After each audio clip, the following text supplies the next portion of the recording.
বন্ধুরা এই লোকটি কাইসির মতো হাত নিয়ে জন্মগ্রহণ করেছিল, তাই তার কাছে সাধারণ খাবার খাওয়াটাও ভীষণ মুশকিল ছিল। সে মাঝে মধ্যে কিছু বুঝে না শুনে তার চেহারে কাটার দাগ বানিয়ে নিত। তার বাবা চেয়েছিল তার হাতও যেন মানুষের মতো দেখতে হয়, তাই সে নকল হাত বানিয়েছিল। তবে সে প্রয়োজনের থেকে বেশিক্ষণ কাজ করার কারণে একদিন তার হঠাৎ মৃত্যু হয়, যাতে নকল হাতগুলো ভেঙে চুরে যায়। সে তার বাবা চেহারাকে শেষবারের মতো ছুঁতে চেয়েছিল, কিন্তু যেই তাকে শুয়েছে তো তার চেহারায় থেকে রক্ত বেরোতে থাকে। এরপর এলবার্ট একাই সেই বিশাল বাংলোতে থাকতে শুরু করে।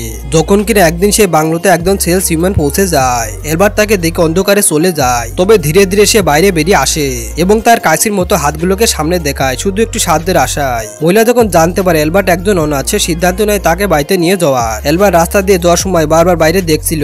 সে এই প্রথমবার পৃথিবীকে এমন ভাবে দেখছিল। ঘরে পৌঁছাতে সুন্দর এবং পরিষ্কার পরিবেশ দেখে সে খুব খুশি হয়। মহিলার কথার অনুযায়ী সে সোজা তার বেডরুমে যায়, যেখানে সে নিজেকে প্রথমবারের জন্য আয়নাতে দেখছিল। আর সুতায় নিজেকে আবার দাগ করে নেয়। এরপর তার নজর পড়ে ওয়াটার বেডের উপরে। সে আধুনিক জিনিসের ব্যাপারে কিছু জানতো না।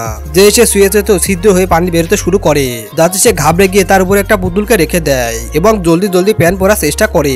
এ সময় মহিলা ফোনে কথা বলতে বলতে সেদিকে এসে এলবার্টকে জামা পরিয়ে দেয় আর কেটে যাওয়া অংশে মলম লাগিয়ে দেয়, যাতে সে ডিনারের জন্য তৈরি হতে পারে।